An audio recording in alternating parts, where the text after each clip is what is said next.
The Louie T Network is powered by MusicHead University. MusicHeads, classes in session. Turn me up. Enroll on YouTube now. Link is in the description.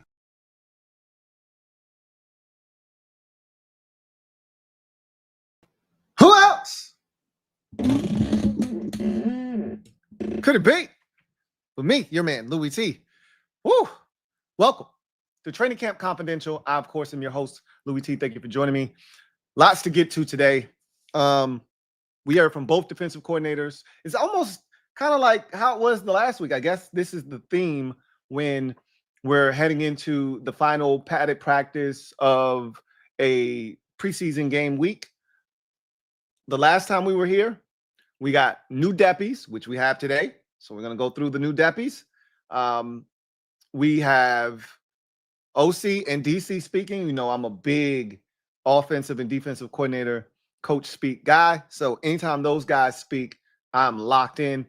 Kliff gave a lot of people some fodder today. I thought it was like Kliff just being brutally honest. Not a lot of people like, yo, you got to listen to Kliff. Kliff was, Kliff said some shit today, and I hadn't seen it yet. And I had like 3 different people tell me like, yo, you got to watch Kliff's presser today. And I was amping it up, making it feel like it was something that it really didn't turn out to be. I mean, it was Kliff being Kliff. He was being honest, but we'll talk about what was said. But there was practice today, fully padded practice today for the Commanders. Their last before their tilt with the Cincinnati Bengals on Monday night. So we'll talk about the practice itself. We'll talk about the unofficial DEPPYs. We'll talk about what was said by the 2 coordinators. Let's dive in, man. So much to get to today. Don't want to delay. Let's get straight to the shits. So I don't want to start with the DEPPYs.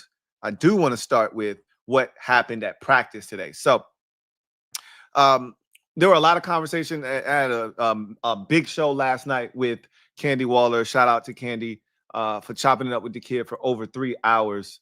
She was great. And we really enjoyed ourselves last night. And some of the topics that we talked about were some of the injuries to some of the players.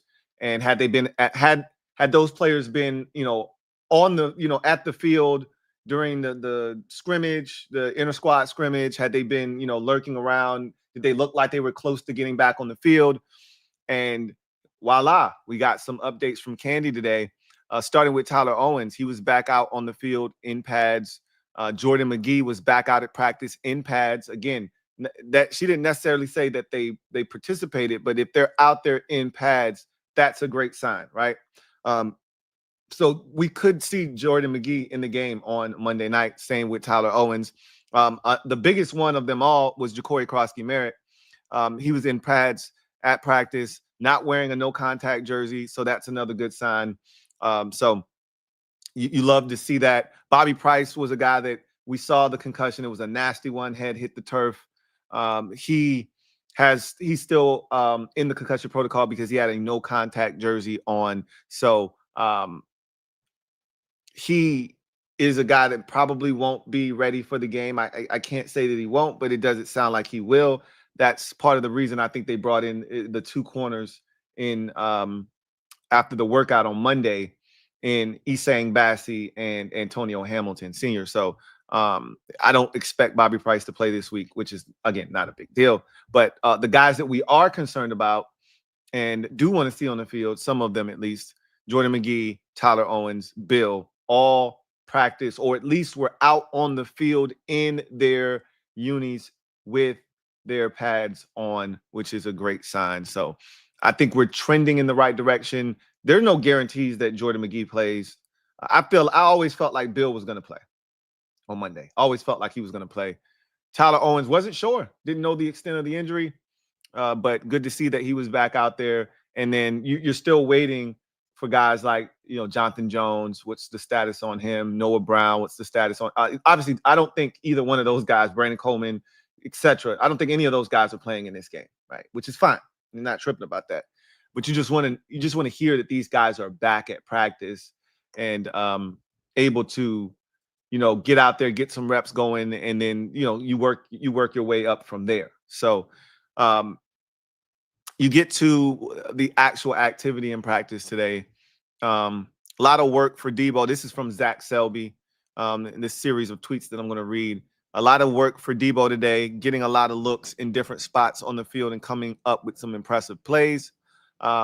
He said, wow, really nice throw to Ja'Cory Brooks. Daniels threw a deep dart downfield to the wide receiver for the completion.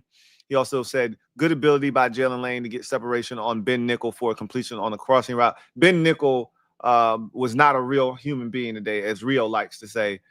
He was the one getting baptized throughout practice. So you just heard Jaylen Lane get a completion on him. Another deep completion to Ja'Cory Brooks working against Nickel. So it was another completion against Ben Nickel.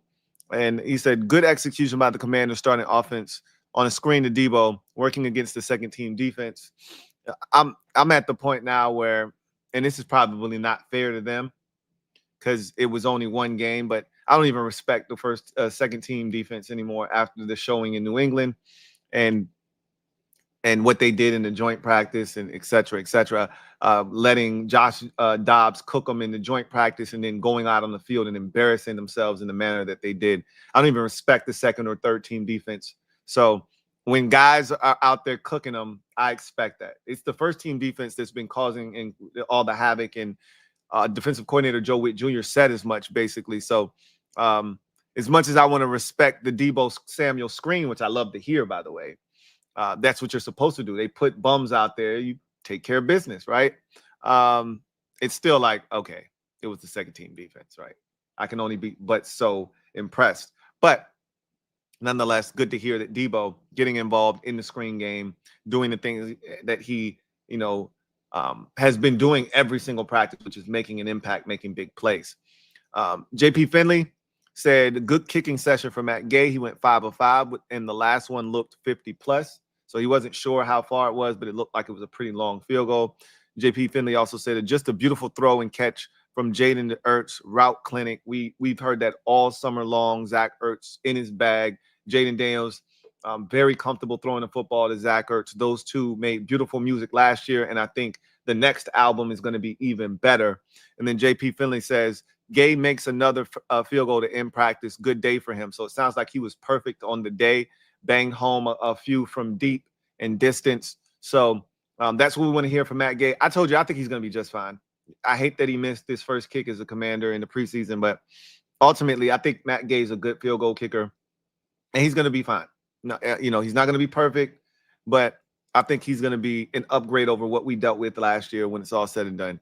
And so I've got high hopes for him. I told you that before. I'll say it again. I think he's going to be just fine. And so I'm glad that he was able to have a sort of a pseudo bounce back practice. Not that he necessarily needed one, but, you want to see him be more consistent. Today, he was that. So hopefully he continues to build upon that and then carries that into preseason game number 2, where we start to feel a lot better about our field goal kicking situation. So just a couple of other tidbits from practice today. The offense was really sharp today. After a few really sluggish performances where they really couldn't get going, they made some plays today. Jayden was back to his normal self. As you can hear, Ja'Cory Brooks made some catches. Debo was doing his thing. Zach Ertz was doing his thing. So the same, cast of characters that have been making plays, Jayden, Debo, Ertz, with a sprinkle of Ja'Cory Brooks. It's the same names that you've been hearing. But it was good to hear that Jaylen Lane caught a deep ball or a deep crosser. So you want to see these guys making some plays, hearing their names get called, and we'll see if it carries over to the game. Also, Javon Kinlaw and Dorrance Armstrong also had strong practices as Kinlaw continues to impress at the highest of levels during training camp. I can't wait to see this guy on the field with the way that he has been praised and the way people keep talking about how large of a human being he is and how dominant he's been in certain instances. I can't wait to see. Joe Whitt Jr. talked about the first team defense, and he talked about how impressed he's been with that group.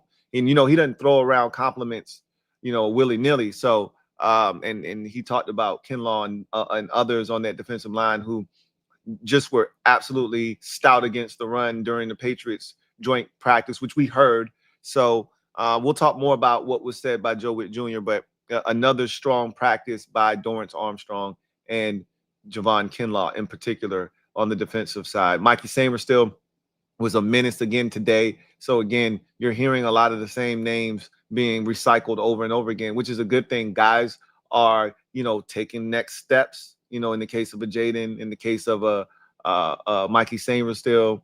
Dorrance is getting more comfortable here in his second year. Kinlaw starting to fit in.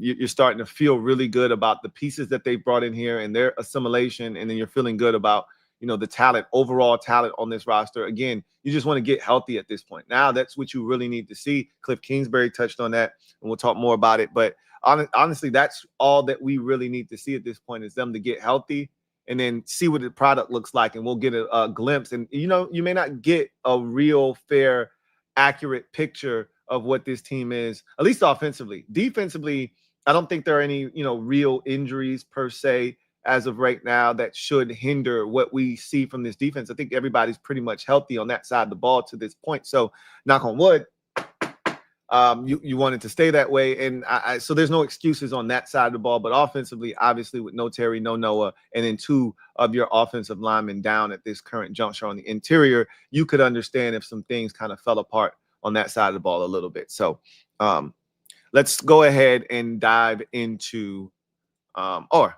let's stay here. Let's stay here. Let's go through the DEPPY real quick. Let's go through the DEPPY. So not a lot of changes overall on the DEPPY. So the first DEPPY that you see on the left is the first one that was released and from, right before the Patriots game. And now the one on the right, the second one, is the one that was released today prior to the Cincinnati game. So we can compare and contrast the two. Obviously, you can tell the difference because there are some different names because some of these guys either aren't here or been placed on a list because they got injured, et cetera, et cetera. So nothing's really changed at the top here. It's Terry McLaurin 1, Michael Gallup 2, Chris Moore 3. And the one change is Michael Strachan is no longer here. River Craycraft replaces him as wide receiver number 4 at X. At left tackle, Laramie Tunzel, Foster Sorrell, Tyree Phillips, Lucas Niang no longer on the list. Obviously, that's the one change. He tore his ACL. So that list, I still felt like they were going to bring in. There's still one roster spot available. I still think they're going to bring in another tackle when it's all said and done. But Lucas Niang no longer there. That list stays intact. Brandon Coleman, Chris Paul, Julian Good-Jones, same thing, identical from the first time. Tyler Biadasz, Michael Dieter, again, with the retirement of Nate Herbig, it feels like Michael Dieter almost is a lot to make the roster now. Right guard, Sam Cosmi, Nick Allegretti, Timothy McKay, same exact thing. Like I told you, not a lot of changes to the DEPPY. Andrew Wiley or Josh Connolly, Trent Scott, Bobby Hart, same exact setup as last time. The interesting thing will be with the injury to Brandon Coleman, will they take Andrew Wiley and kick him inside like they did at the Patriots joint practice and allow Josh Connolly to start at right tackle, or will they keep Wiley there and start Chris Paul? We'll see. I think that's a really interesting dynamic there. I think that decision that they make as to whether Andrew Wiley is starting at right tackle or left guard, to me, will really be dependent upon how comfortable they are with Josh Connolly Jr. That will tell us a lot. If they think the young man is ready to take starter type reps, they'll give him the nod on Monday night against Cincinnati and kick Andrew Wiley to guard if they think he's ready.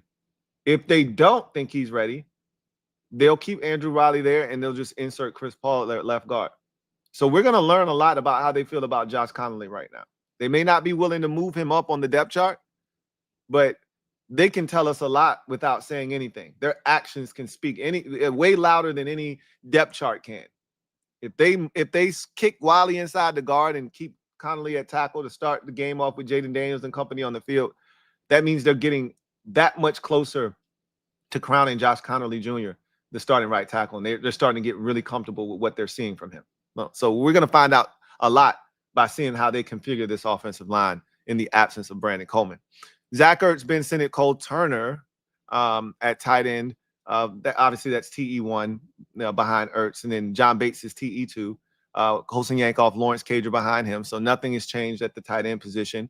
You get to the Z position at wide receiver: Noah Brown, KJ Osborne, Jacoby Jones, and Braylon Sanders / Tay Martin. Same thing they had last time, exact same setup, so nothing changed there.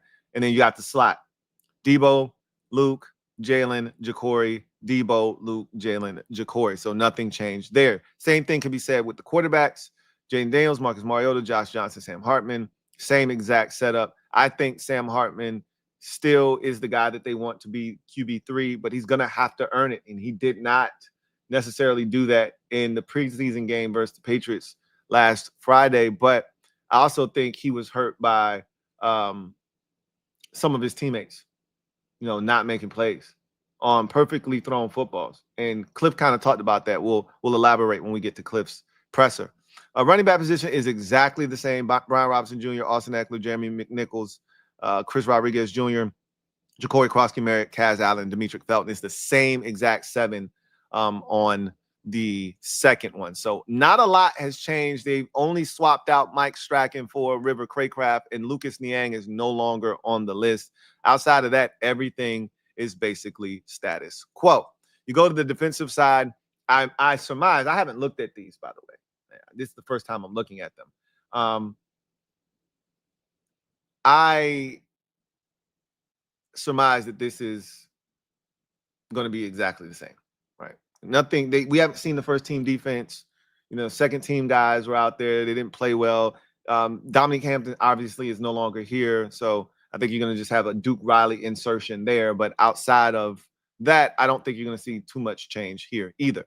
Dietrich Wise, Cleveland Farrell, Javonte John-Baptiste, Norrell Pollard, same exact setup on the new DEPPY, right? Deron Payne, Eddie Goldman, Sheldon Day, Ricky Barber, same exact setup there as well. Javon Kinlaw, Jerzon Newton, Carl Davis, Villamy Fioco Jr. Remember, Villamy Fioco Jr. got cut, right? So he's no longer there. That's the only change with that one. Dorrance Armstrong, Jalen Holmes, and Andre Jones Jr. Same exact setup there. Outside linebacker, I hate when they do this, but I get it. Von Miller, Jacob Martin, and TJ Magg, same exact setup. Linebacker, this is going to change a little bit, or, the linebacker position in general is going to have 1 or 2 adjustments here. Bobby Wagner, Jordan McGee, Kane Madrano, Ale Cajo, exact same setup. Frankie Louvu, Nick Ballord, Dominique Hampton, Cam Arnold. That's going to have a change, obviously, because Dominique Hampton is no longer here. And like I said, Duke Riley inserted in the place of Dominique Hampton. So makes a ton of sense. Nothing really there to see. This is going to have a nice shakeup here, too, corner, because they made a lot of changes at corner. Alan George is no longer here. Bobby Price is still here, so he's not going to be included in the discussion, but they added 2 corners, and Isang Bassi and Antonio Hamilton. So you could see a little shakeup here as well. Marshawn Lattimore, Bobby Price, and Kayvon Seymour is out for the season. So that's another name that won't be on the list. And Alan George. So the last 2 guys gone. Marshawn Lattimore, Bobby Price, Antonio Hamilton Sr., and Isang Bassi. So there's the change, right? I surmise the other 3 will remain the same. Trey Amos, Jonathan Jones, and Carlin Biggers. Trey Amos, Jonathan Jones, Carlin Biggers. So that remains the same. In the slot, you have Mikey Saberstill and Noah Igbenogany. That stays the same as well. They did add a safety to the safety group, so no one was subtracted from this group. They just added. So I think everything will stay intact, and then they'll just fill in this last blank here. Will Harris, Percy Butler, Tyler Owens. Last week, Will Harris, Percy Butler, Tyler Owens, and now Daryl Worley rounds out that strong safety position. Quan Martin, Jeremy Reeves, Ben Nickel, Robert McDaniel, and it remains exactly the same on the second DEPPY. So not a lot of changes. Only real changes came from the roster changes. They didn't actually, for performance purposes, change anyone's standing on the team, which, again, it's a small sample size. You really didn't see a lot. Maybe you'll see something after this one. I doubt it. I think you won't see real change until this thing's trimmed down to 53. And then, you'll get a real official DEPPY at that point. But we've pushed forward. Special teams. And this is the one where you go, okay, they bullshitting with us, right? Same. The first one, this thing looks exactly the same. They literally copied and paste, right? Tressway, Matt Gay, Tressway for place kicker, or punter, place kicker, holder. Then long snapper, Tyler Ott. Same thing down here. Tressway, Matt Gay, Tressway, Tyler Ott. Then you get down to kick return. On the first one, Austin Eckler, Luke McCaffrey, Demetric Felton, Kaz Allen. And then you get down to the kick returner on the second one. It's the exact same thing. Austin Eckler, Luke McCaffrey, Demetric Felton, Kaz Allen. And then on punt returner, we know Jalen Lane is the primary punt returner. I don't know why they're playing right now. Just go ahead and put the man number one. Stop bullshitting. They got KJ Osborne as your primary punt returner, followed by Jalen Lane, Demetric Felton, and Kaz Allen. And same thing on the new one, which, again, we know is a farce. Okay. So that is your unofficial DEPPY. Basically, not a lot of changes. But at this point, we kind of understand what's what. We understand who is doing what, where, how, and why. So now the question is, how do guys go out and perform? And will they alter that going into the third and final preseason game? My guess is highly unlikely. At this point, you just wait till the 53-man roster comes out and put out an official DEPPY. But, we'll see what happens. So anyway, I digress. Let's get to the pressers from today. Kliff Kingsbury started off the action today before practice, and then Joe Whitt Jr. was after practice. Again, a really good practice for the offense. Jayden Daniels and the offense bounced back. Matt Gay had a strong day. For those of you just joining the show, Matt Gay kicked about 6 field goals today, made all 6 of them. 1 or 2 of them were from 50 plus, which is obviously a big get for him because he struggled mightily last year from distance. So I think he's going to be fine for us. Good to see him have a bounce back day. Same could be said for Jayden in the offense. They probably had one of their better practices in the last week or so because they've been on the struggle bus for a little while here as of late. So speaking of the offense being on the struggle bus, Kliff Kingsbury addressed the media before practice. And for the 19th time this offseason, he was asked, what's the biggest change you've seen in Jayden? And he literally copied and pasted his answer from the last 18 times he responded to this, which was he's throwing a football away. He's carrying out his fakes. He's treating every single play like it's a game. That was his response before. That was his response today. Then he was asked about how do you get Terry up to speed when he's ready to get back into the mix, and how do you expedite that process? And he's like, there's no expediting that process. The only way you get acclimated and get comfortable in the scheme is to have time on task. You have to have time on grass to be able to be comfortable in the offense. This is exactly what I talked about when Rio brought up the fact that Lionel Willingham, and I can't say that we know this for a fact, but I asked Candy this on the show last night. Is that a thing? Is Terry and Jayden, potentially working? Are Terry and Jayden potentially working in the bubble? And she said, yeah, that's a rumor that's going around. That's what they've heard, right? Which is cool. But my rebuttal to that, and I said it to Rio, I said it to Candy last night, there's no replacing actual reps within the structure and confines of the offense because it requires timing and rhythm. It requires depth of route. It requires you being able to work off your teammates and understand, what I'm doing, how I'm, taking the coverage out of play, how that, coverage reacts to me, and what that does for the rest of the people on the field, and how far Debo runs his route, how Debo snaps his routes off. You need to see that so you can then play off of it. There's so much that goes into this that you can't get from just, him throwing the football to Terry against the air, right? So, Kliff is like, it ain't no speeding it up. He got to get on the field. And then once you get on the field, we can maybe have extra reps, this, that, and the third. But it ain't no speeding it up. It ain't enough walkthroughs that can get you prepared for the speed of the game, what we're doing, integrating new guys, et cetera, et cetera. He's got to be out there, right? Then he was asked about the New England game.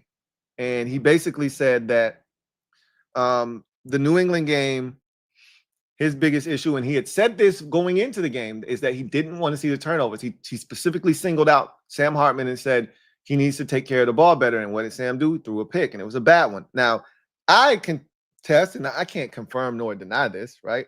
But I can test that if Chris Moore catches the football 2 plays before, that pick on 3rd and 15 doesn't happen, right? And Kliff said that he felt like players were pressing.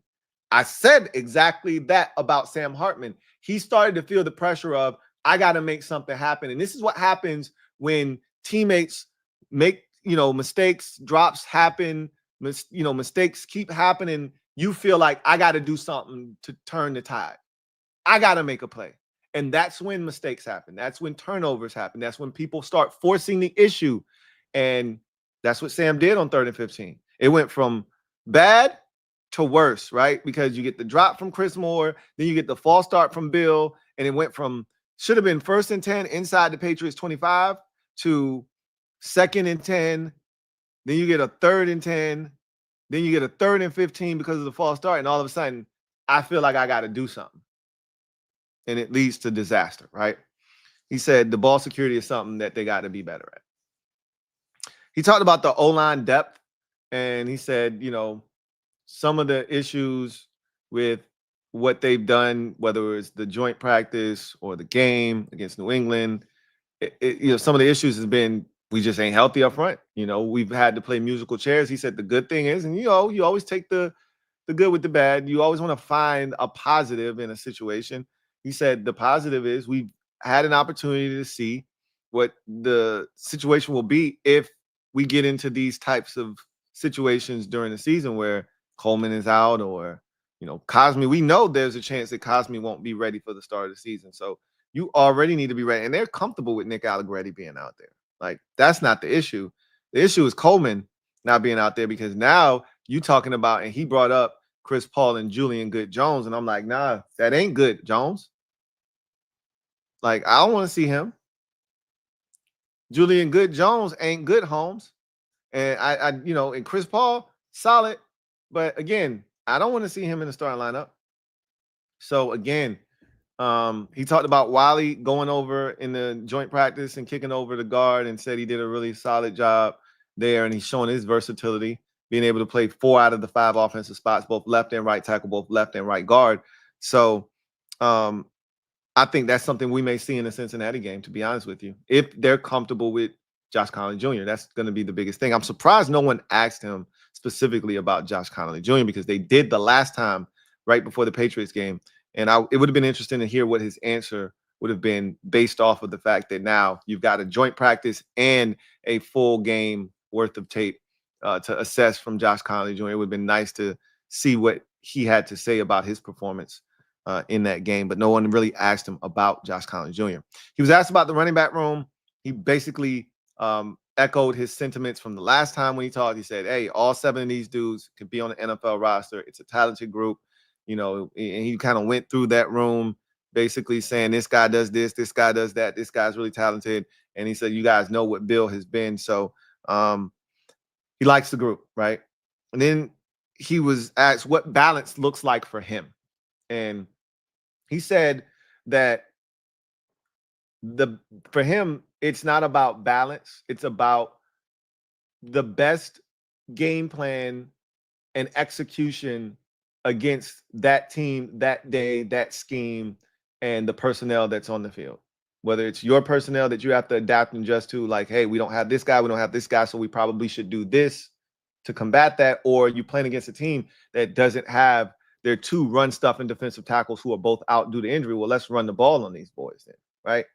If you're playing the Tampa Bay Buccaneers, you go into that game knowing we ain't running the football, bro. They be the #1 defense against the run every year, or top 2 every year. If they ain't 1, they 2. With Vita Vea, William Golston, and all those boys up front, they don't give up yards on the ground. They just don't. So you go into that game knowing I'm probably gonna have to throw the bitch 35 times, and that's okay.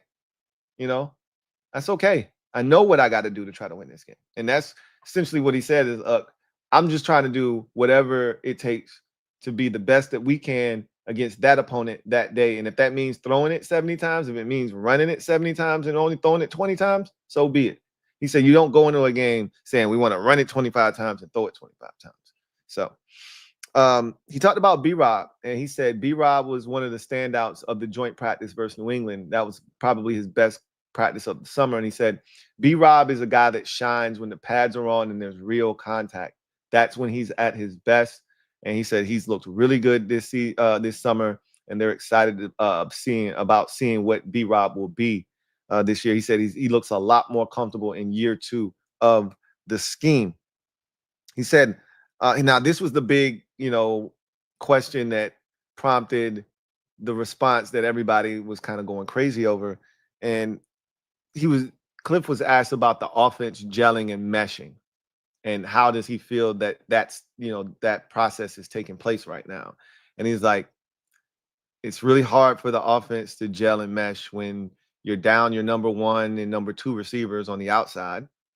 You're down, both of your starting interior guards, right? Like, we love Nick Allegretti, and, Chris Paul and Julian Good-Jones have done a really good job, but, you don't have all the guys out there that you're going to be, relying on. And so it's hard to gel and mesh because you got all these moving parts. You don't have the guys that are going to be, the key contributors for you out there right now. And so it's a bit problematic. And he basically said, you need your best players on grass. That's how you gel, and that's how you mesh, and that's how you get better. And right now we don't have, and obviously some of it is out of their control, but, and, a lot of people made it seem like he was calling out Terry. I didn't get the sense that he was doing that at all. I got the sense that he was saying to the staff, like, I don't know what y'all got going on, but y'all need to figure this shit out, bro. Because I've said this a million times, and I probably sound like a broken record at this point, and I know some people didn't necessarily agree with me, but I've said it. It's affecting the team. That's why I wanted this shit done as soon as possible, but I thought they'll get it done by July before camp because they don't want the distraction. I was wrong. They don't give 2 shits about a distraction because it is a distraction. We still talking about the shit. It's affecting practice on both sides. Defense isn't getting the work that they should be getting in practice every day. And the offense clearly has been compromised due to Terry not being out there. And so you're not putting your best product on the field. You're not putting your best foot forward. You're not getting the reps that you should be getting. You're not getting yourself as prepared and as sharp as you can get that sword sharpened on the offensive side of the football or the defensive side, because iron sharpens iron. Well, the iron on the offensive side is dull, or at least duller, because there's no Terry, no Noah. And so because the defense isn't being sharpened by the iron being sharp on the offensive side, the defense is a bit dull. Only thing I can say is that the defense's confidence is through the roof right now. It's through the roof because the offense hasn't been its best in camp. And so they probably are smelling themselves because they've been dominant this summer for the most part. And so he basically said, we got to get these guys on grass. Then he was asked about the receiver room, and he elaborated, and he pretty much echoed the same thing DQ is saying, which tells you ain't nobody stepped up. He said, without Noah, without Terry, it's been a ton of opportunities for these guys. And, he said, I like the competition in the room. That's coach speak for ain't nobody really doing shit. I like the competition in the room. That's equivalent of me saying, oh, man, your baby got a cute outfit on. Oh, look at her little ear pierce. That's so cute. Then he went on to say, but these next 3 weeks are going to determine who's going to step up and make this roster. But guess what? Ain't nobody stepped up to this point and grabbed a hold of a roster spot. And as I've said now, and I've made this distinction until somebody changes my mind, this is how I feel. Because we don't have to have Ja'Cory Brooks on the roster. He can be on the practice squad. Ain't nobody coming to snatch away Ja'Cory Brooks from us. They've done a great job of hiding him. Because the man getting first-team reps like he did again today in practice, and then somehow magically when the game starts, this man is not playing until the third, fourth quarter. He didn't take a single snap in the preseason game 1 until the second half, and immediately came in and had an impact. So if you're trying to hide him and get him to the practice squad, you're doing a great job. But ultimately, he right now seems like the only guy that's like, hey, I don't know if you trying to keep 6 or not, but I'll throw my name in the hat to be the 6th receiver if you're trying to keep 6. I don't know what the rest of the veterans doing, but I mean, I'm just saying, if you ain't keeping 6, don't worry about it. But if you are keeping 6, I'd like to be the number 6 receiver. Well, I think right now he's in the lead, the leader in the clubhouse, to be the 6th receiver if they're keeping 6. And when he talked about the receiver room, he basically said, we need Noah, we need Terry. Point blank. You want us to be the best offense we can be? I need my guys. And I felt like he was more so talking to the front office, like, what are we doing? You know? And he went out of his way to say that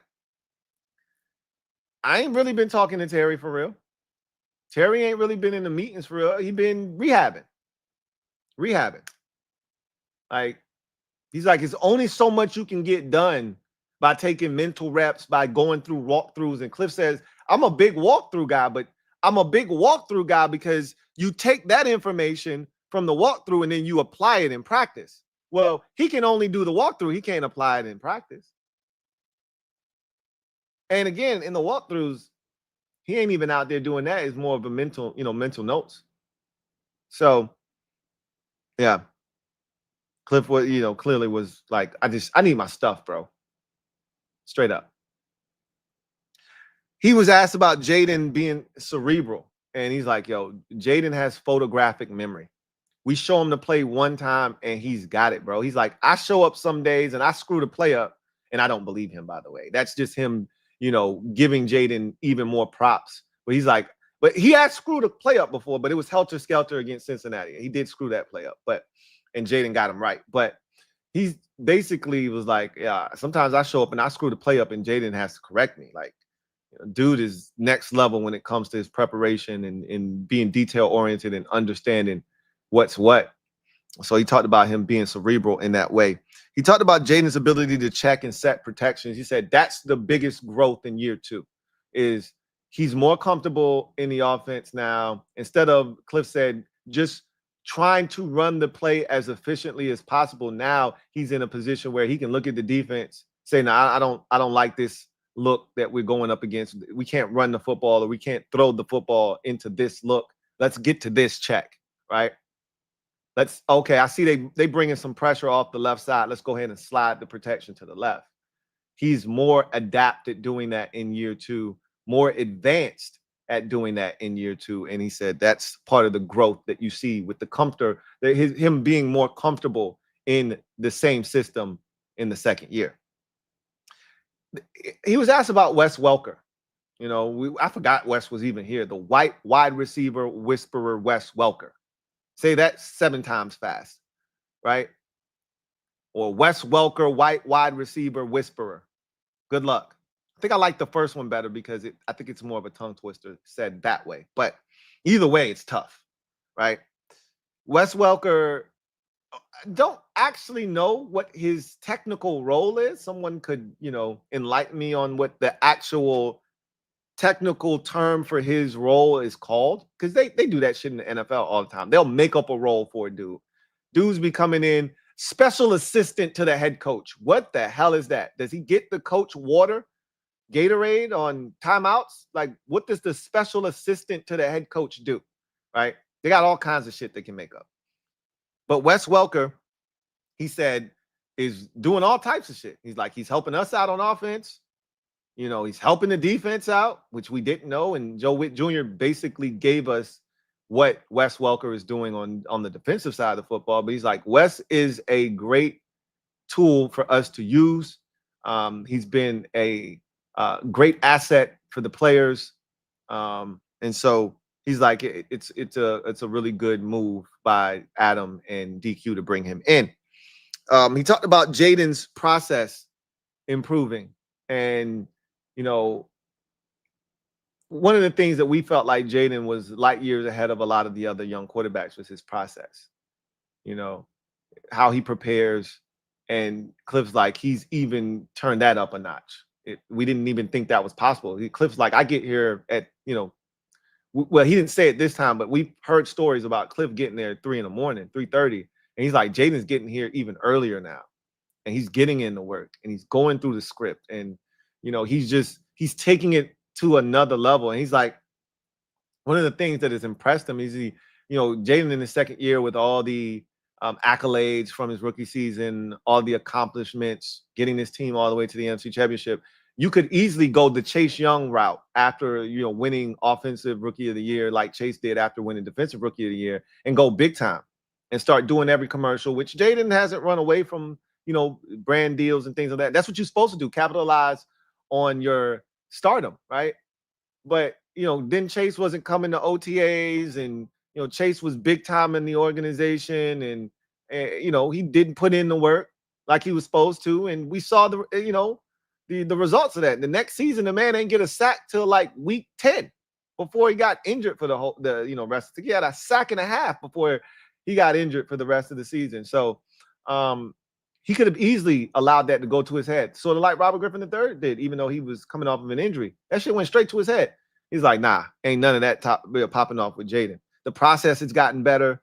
He's even more locked in. He's an even better teammate than he was last year because he's got more leadership responsibilities now. And so he's like, Jayden's just a different dude. And then he talked about Joe Whitt and what he loves about Joe Whitt. And he said that he is a guy that adjusts well. He evolves his defense. And Candy kind of alluded to that last night because remember, they kind of got, worked a little bit in the joint practice with the Patriots, did the first team defense in the red zone. That was specifically in the red zone. But, she said the next time that they practice in the inter-squad scrimmage, they saw different looks from this defense. They had switched some things up. They were tighter in their coverage. And he was like, it looked like a totally different defense. And they dominated. They didn't give up any points. They were extremely tight in coverage in the red zone, which is something that they not necessarily were against the Patriots. So, and then he said he's a super competitive guy, which we've heard. He said he wants to win every rep.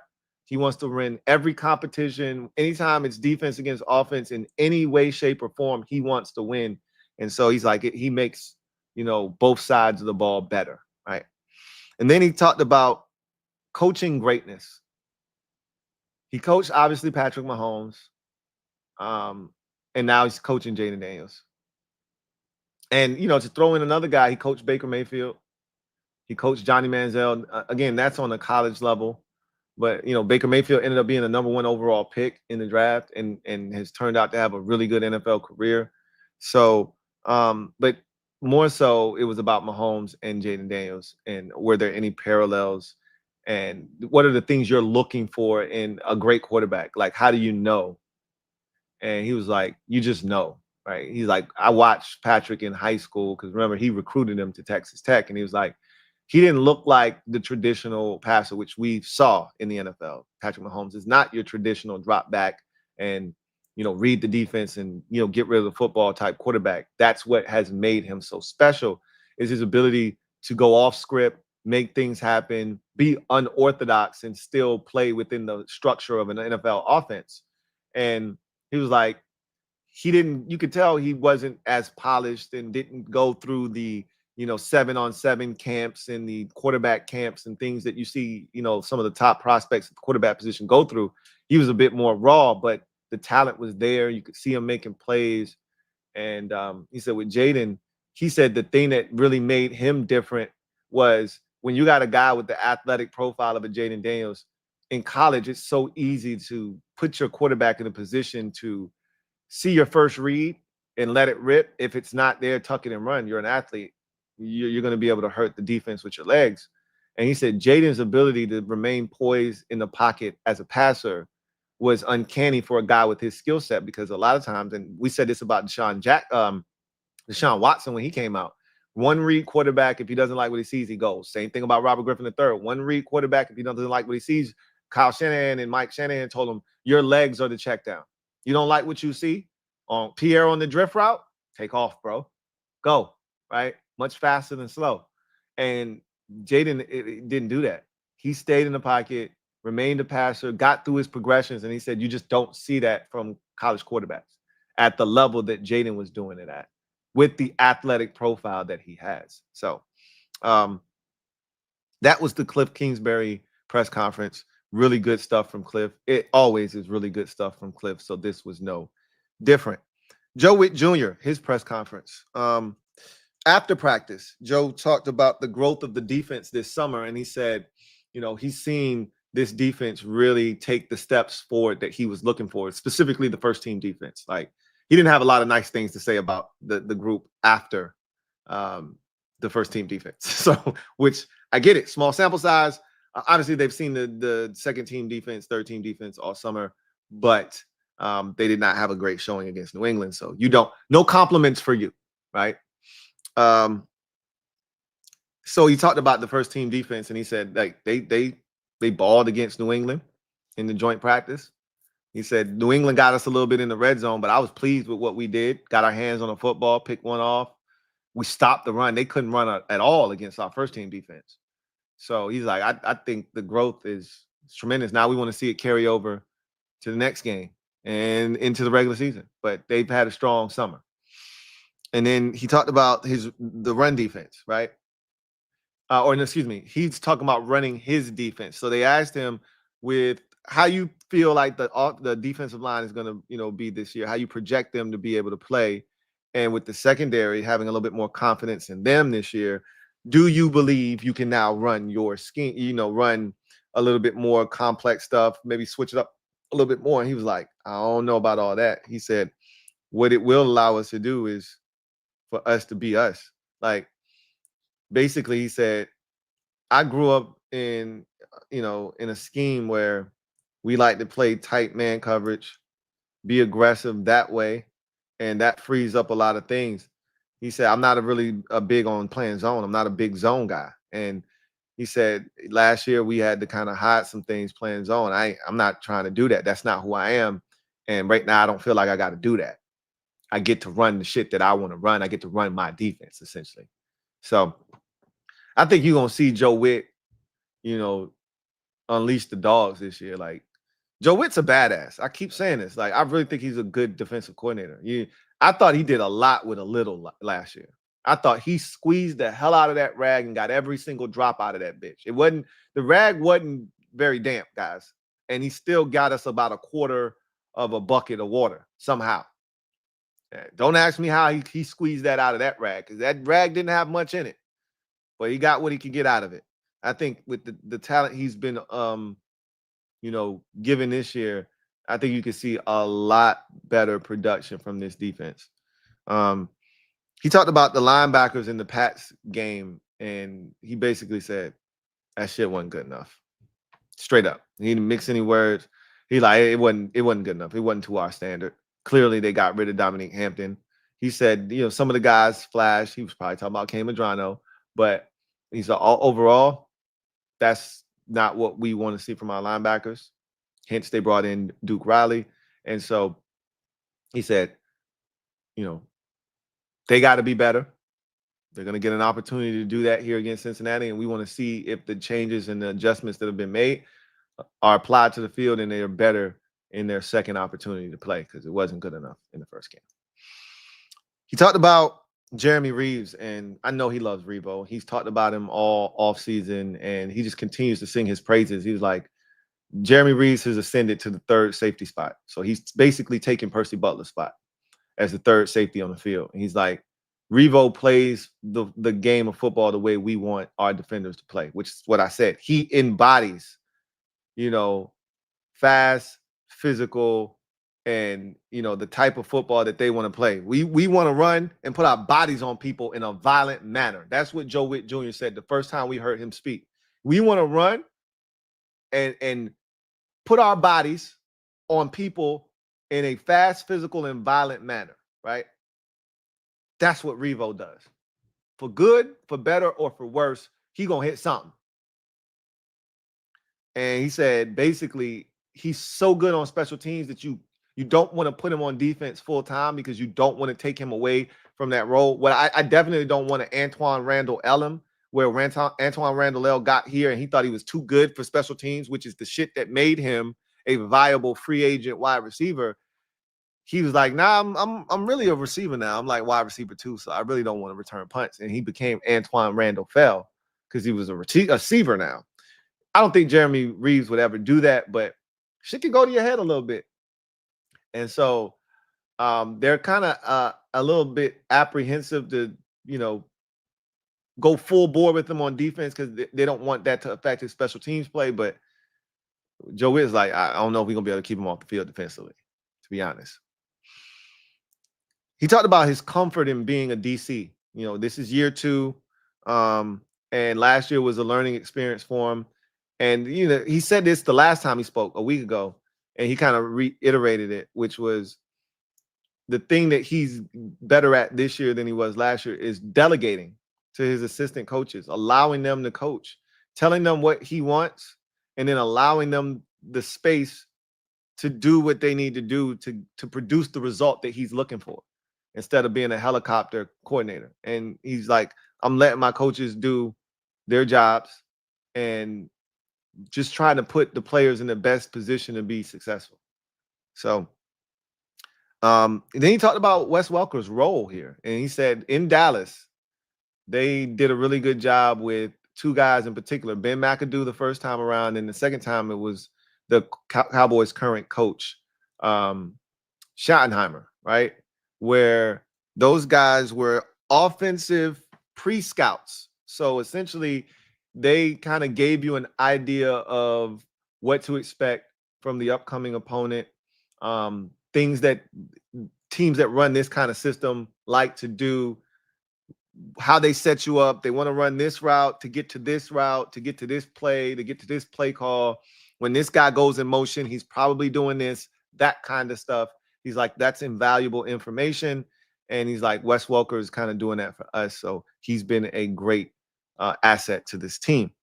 He talked about the Pats joint practice versus the game and how he viewed the defense in those 2 situations. He said in the joint practice, the first team defense was really outstanding in his eyes. He said outside of some red zone work, and he said the Patriots got to give him credit. They made some plays in the red zone. Outside of some of that, and they remember we made a play too with the tip pass intercepted by Mikey. But he said they stopped the run. They were good in coverage. He said we got off to a fast start in that joint practice. And then, the red zone thing happened and, they cooled off a little bit. But he was like, I was pleased with what I saw there from the first team defense. Now, in the actual game, he said we gave up some runs that we can't give up. And I know exactly what he's talking about. That shit on the perimeter. It's the same shit we gave up last year. He's like, I know they coached the hell out of that. Like, we cannot get beat on the perimeter like we did last year. And they got beat on the perimeter again with the second and third team defense. So I know he was really talking about that in particular. And he said that, some guys stood out in the game, but ultimately it wasn't good enough in the preseason game, one against New England. He talked about them kind of game planning for Cincinnati. He's like, it's not a real game plan because we're still in training camp mode, he said, but he said it'll be a snapshot, kind of giving them certain keys to look for, certain things that they need to guard against. But he talked about being excited for the challenge, which I am too. I told y'all that before the preseason even started. I said, I hope Cincinnati plays their starters in week 2. And I think the next day after I said that, their coach, Zach Taylor, announced that the Bengals would be aggressive in preseason this year, playing their starters in the first preseason game, multiple possessions, and probably a whole half in the second preseason game, which is against us. And I said, that's what I wanted, because we're going to get to see how good this defense really, truly is. And he was talking about Trey Amos because they asked him a Trey Amos question. And he said, he's been really good and they've been pleased with him. But he said he's about to get a different level of test coming up on Monday. He's like, T. Higgins is not a 2. He is a 1. And he said, Jamar Chase is the best receiver in the NFL. He is second to none. And he believes that, Trey Amos and company are going to get tested and they want to see how they respond. He's like, you're going to get beat by Jamar Chase. It's not a matter of if you get beat, it's when you get beat. And I want to see how you respond after giving up a play against Jamar Chase. Last year, Mikey gave up a play to Jamar Chase essentially on the first time they lined up across from each other. He got vertical on him and caught a touchdown. How did Mikey respond? By playing a much better rest and remainder of the game, right? He got better because of that, not worse. And that's what you want to see, guys respond to a little bit of adversity, because as a corner, you're going to get beat. You ain't going to win every rep. So he said this is going to be a great test for them. And then they got Joe Burrow, who can put the football anywhere. So he's looking forward to the challenge. I'm looking forward to seeing this defense be challenged and tested. And I want to see how they respond. So that was Joe Whitt Jr.'s presser. And we're going to get to the comment section here in a second. Before we do that, though, I do want to take this time to talk about the live show, Commanders Kings, live, August 24th, Crystal City Sports Pub in Arlington, Virginia. Day after the final preseason game, the Kings will be live and in color for the first time ever as a group. It's going to be so much fun. We've been talking on our group text about this live event so much. We're so excited. We got so many things planned. Want you to be in attendance. We've got almost 20 tickets left. That's where we sit right now. Tickets are continuing to go. And before you know it, we'll be down to 10 and then 5 tickets. And so shout out to everyone who's already purchased tickets to this event. You guys are awesome. Looking forward to chopping it up with you guys. But there's still tickets available. $45 gets you in the building. Looking forward to chopping it up with everyone in attendance. We got so many things that we want to talk about, so many things that we're going to be tripping, laughing about. If you can't be in attendance, we get it. Not everybody is in the area. Not everybody is available, but you still want to be a part of the action and you want to support the Kings. You can do so by clicking on that same link where you can buy tickets. And shout out to all my mods out there. I've seen you dropping the link in the comment section. I really appreciate you. Could you drop it again right now for those who might have just come in? Click that link and you can either purchase tickets there or you can go all the way down to the bottom of that screen where you purchase tickets, and you will find an opportunity where you can donate. You can donate to the stream, and every person that donates, we are going to shout you out during the live stream because we want to acknowledge everyone that had a hand in making this thing go off without a hitch. This is going to be a great production. And I'm so excited about it. And I can't thank you guys enough for the support. You know, we stepped out on this thing out of our comfort zone. We said this was something we wanted to do.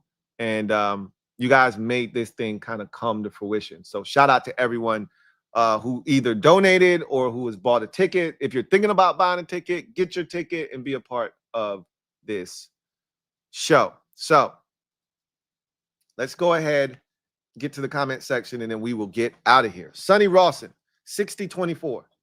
Thank you for the super chat. Greatly appreciate you. Who writes, until we find ourselves in a spot where Terry's making a few extra millions is stopping us from winning the Super Bowl, what the hell are we doing? They need to wash their face and get their minds right. Anyone but Terry and JD. Yeah, I mean, Candy and I talked about this last night. I've got a totally different perspective on this whole negotiation, this whole situation. Having listened to some of the things that have come out here recently and, you know, kind of knowing some of the things I know from talking to some people, I know a little something about what's going on. And I'm going to just say it like this. I don't like where we're at with this situation right now. I don't. And I may elaborate on that at some point. But I don't like where we're at right now. I'm not comfortable. I'm just going to tell you that right now. It's not a good place for us to be. I hate it here. I've already told you that. You know, I hate it here. Because I, as a fan, I have Super Bowl aspirations. And that hasn't changed. And Terry's going to play this year. I'm not wanting to make it sound doom and gloom. He's going to play this year. But I told y'all after last year, it'll never be the same. You'll never be able to recreate last year. And once Terry's on the field, like all of this stuff will go away, and he's just gonna be playing football, and he's gonna be out to prove. He's gonna have a chip on his shoulder, especially if he doesn't get the deal, right? He didn't get the extension. He'll have a chip on his shoulder because now I'm out to prove to everyone that I'm gonna age gracefully and that I'm still gonna play at a high level despite turning 30, 31, 32, etc.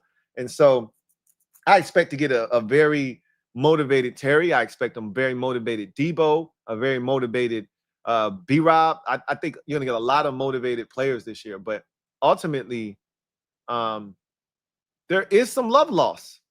Like, this shit has turned a bit ugly. This is not a good situation. I don't like the way this situation is going. And a lot of the things that you've heard about Adam Peters, I think a lot of it is true, not all of it, but I do think he's a hard ass. And I do think that he brought that. I don't know if you guys heard Jason LaCanfora on with Lionel the other day, but there was a soundbite where Jason LaCanfora basically says, the 49ers haven't been known to be the most, cordial when it comes to negotiations. And we've seen that. And I talked about it. It's the reason people kept saying, why you keep bringing up the 49ers? He ain't with the 49ers. He wasn't the GM over there. And I'm like, you are being really short-sighted, and you'd be remiss if you didn't take into consideration where he came from. The man came from New England, where it was the Patriot way or the highway. They go the door. You don't want to do it our way? Kick rocks. He came from Denver with John Elway, who was an asshole. And then he went to San Francisco, and they were one of the teams that were the sticklers for, we going to be right in this negotiation. We going to be the ones that win this shit. That's why all those deals took till, that's why Debo requested a trade. That's why Brandon Ayuk requested a trade. That's why George Kittle didn't get his deal until September. That's why Nick Bosa didn't get his deal till September. That's why this shit, that's why Trent Williams sat out all of training camp last summer. The 49ers conduct business in a way that is adversarial at times. Same thing here. And again, I'm not saying it's the worst thing in the world, but it's not making for a situation. It's not conducive to, hey, let's meet halfway. If I'm not willing to budge and you giving me the vibes of someone that's not willing to budge, then I ain't willing to budge. I'm going to just stay where I'm at. We both got our arms folded, facing the opposite direction. Don't nobody want to talk. It's just not a great place to be right now, man. Dylan Holiday. Thank you for being a member for 24 months. My guy writes, moved out, got a new job, more money, life is going great. That's blessings on top of blessings on top of blessings. I love to hear it, man. Damn it, I love to hear that shit. Go out there and get there. Go get the money. Go get the money. Go get the money. Go get the money. And when you get the money, spend it wisely. Don't spend it frivolously. Don't get a shit back. Get it and put it to good use. I love it. I love it. Keep stacking your bread, man. I love to hear that shit, Dylan. Silver Fox. Thank you for the super chat. Greatly appreciate you. Silver Fox writes, hey, Lou. What's up, Silver Fox? I think that Kliff was sending out smoke signals to both Terry and the front office. I agree. A lot of people tried to make it seem like he was just talking to Terry. I think he was talking to both parties. Y'all figure this shit out. Y'all figure this shit. I don't know what got to get done, but y'all figured it. That's what everybody's saying. That's what Candy said last night. I don't know what y'all got to do, but y'all figure this shit out. That's what Kliff basically said. I don't know what needs to be done, but y'all need to figure this shit out, man. Because y'all messing up my head coaching shit. Y'all need to figure this shit out. We trying to win a chip this year, and y'all bullshitting. Figure this shit out.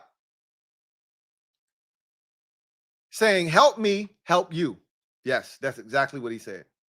Help me, help you. Give me my stuff so I can do the best job that I can do so I can help this team win. Help me so I can help you. He seemed frustrated today. Yeah, he is. I mean, Jayden just came off of arguably his worst practice of his NFL career. Now, Candy was like, yeah, I don't know about that. There was a practice, earlier this summer where Jayden threw 3 interceptions. She was like, yeah, that one was worse to me. But because she's like, he didn't throw any interceptions in the inter-squad scrimmage. It just didn't look good. But ultimately, Jayden, offense hasn't been in sync here recently. And yeah, I bet Kliff was frustrated. He probably felt a little bit better after practice today because it went well. But bottom line is, you can't thrive without your stuff being on the field. And like I said, it's not just Terry, it's Noah Brown too. Because now you're asking guys to move up 2 spots. That's insane. That's insanity. To ask guys that are your 5th best receiver to be your 3rd best receiver. A guy that's your 4th best receiver, hey, you need to be my 2nd best receiver right now. That's crazy talk. That's insanity.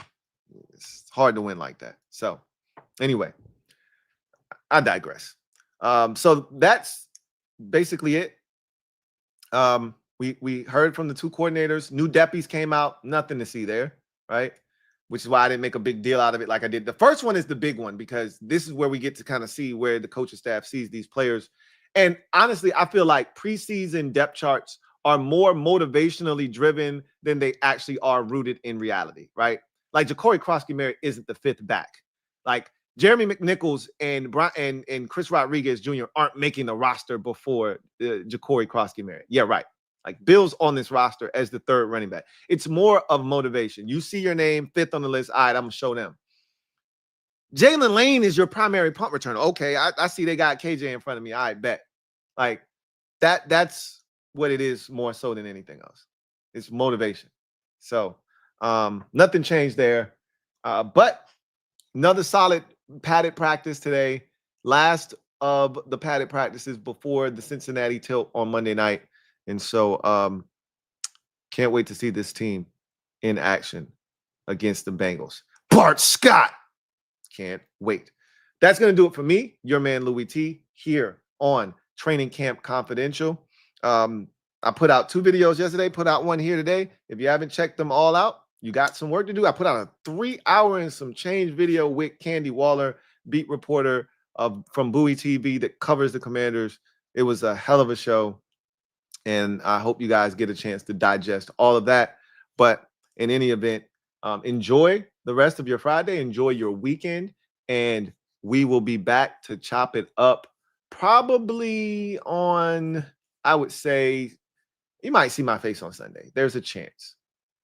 I can't make any guarantees, but you'll definitely see me Monday. Of course you will, because we got some business to attend to on Monday. So looking forward to that. But in any event, enjoy your weekend, and I'll see you maybe this weekend. If not, on the other side of the weekend. Peace.